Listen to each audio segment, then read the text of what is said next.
Welcome. In the world of computer vision, we often talk about teaching machines to see. But seeing isn't a single action, it's a spectrum of understanding. Today, we're diving deep into two powerful yet often confused techniques at the heart of that spectrum: image segmentation and object tracking. On the surface, both seem to deal with identifying objects. However, they answer fundamentally different questions. Segmentation asks a spatial question. What is the precise boundary of every object in this scene, down to the individual pixel? It's about granular, static understanding. Tracking, on the other hand, asks a spatio-temporal question. Where is this specific object going, and what is its unique identity over time?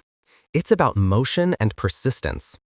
For engineers and architects, choosing the wrong tool for the job isn't just inefficient, it can lead to system-level failure. A self-driving car that needs to distinguish the road from the sidewalk requires segmentation's precision. A security system designed to follow a person through a crowd absolutely depends on robust tracking. Understanding their core differences, their computational trade-offs, and their ideal use cases is critical for building intelligent, reliable systems. Let's begin. Let's first dissect image segmentation. At its core, it's a dense prediction task, a classification problem at the pixel level. Instead of one label for an entire image, we assign a class label to every single pixel. This unlocks a profound level of scene understanding. There are three main flavors you'll encounter. First, semantic segmentation, which groups pixels into categories. For example, in an urban scene, all cars are colored blue, all pedestrians red, and all trees green. It doesn't care about individual instances. Second, instance segmentation, which takes it a step further. It not only identifies all car pixels, but also distinguishes between car A, car B, and car C, giving each a unique identity within the frame. Finally, there's panoptic segmentation, the holy grail, which unifies both. It segments every pixel into classes, like semantic, and also separates distinct object instances, like instance segmentation. Architecturally, we've seen a clear evolution. The UNet architecture, with its elegant encoder-decoder structure, became a benchmark, especially in medical imaging, for its ability to capture fine-grained details for things like tumor boundaries. For instance segmentation, models like Mask RCNN built upon object detectors, adding a parallel branch to generate a pixel-level mask for each detected object. Today, vision transformers and models like the Segment Anything model, or SAM, are pushing the boundaries of zero-shot segmentation. The primary challenge, however, isn't just the computational cost, it's the data. Creating pixel-perfect annotation masks is an incredibly time-consuming and expensive process, which remains a significant bottleneck for deploying these models at scale. Now, let's shift our focus from static space to dynamic time with object tracking. If segmentation is a photograph, tracking is a film. Its goal is to assign a consistent unique ID to an object and follow its trajectory across a sequence of video frames. This is a massive leap from simple object detection, which is stateless. A detector might find a car in frame 1 and a car in frame 2, but it has no inherent knowledge that it's the same car. Tracking provides that memory, that persistence.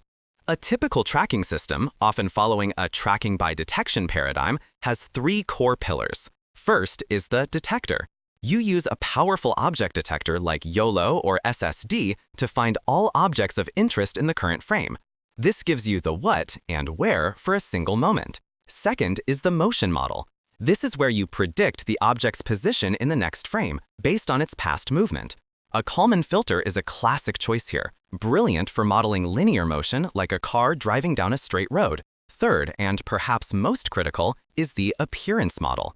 This component, often a deep learning-based re-identification or re-ID network, generates a feature vector, a unique fingerprint for each detected object.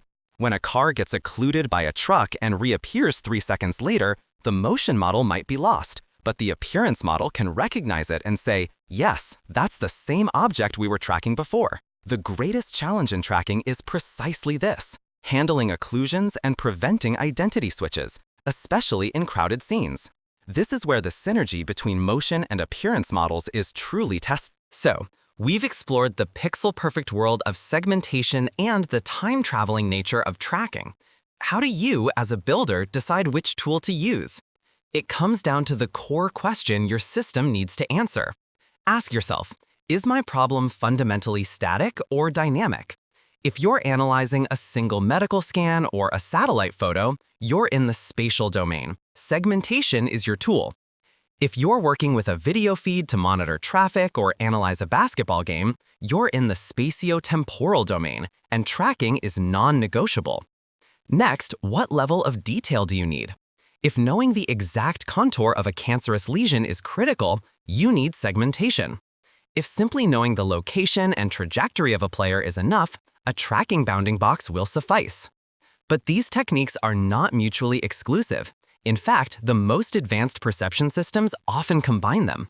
Imagine using instant segmentation to generate a highly precise mask of a vehicle and then tracking the centroid of that mask over time. This provides far more robust tracking than a simple bounding box, which can fluctuate in size and shape.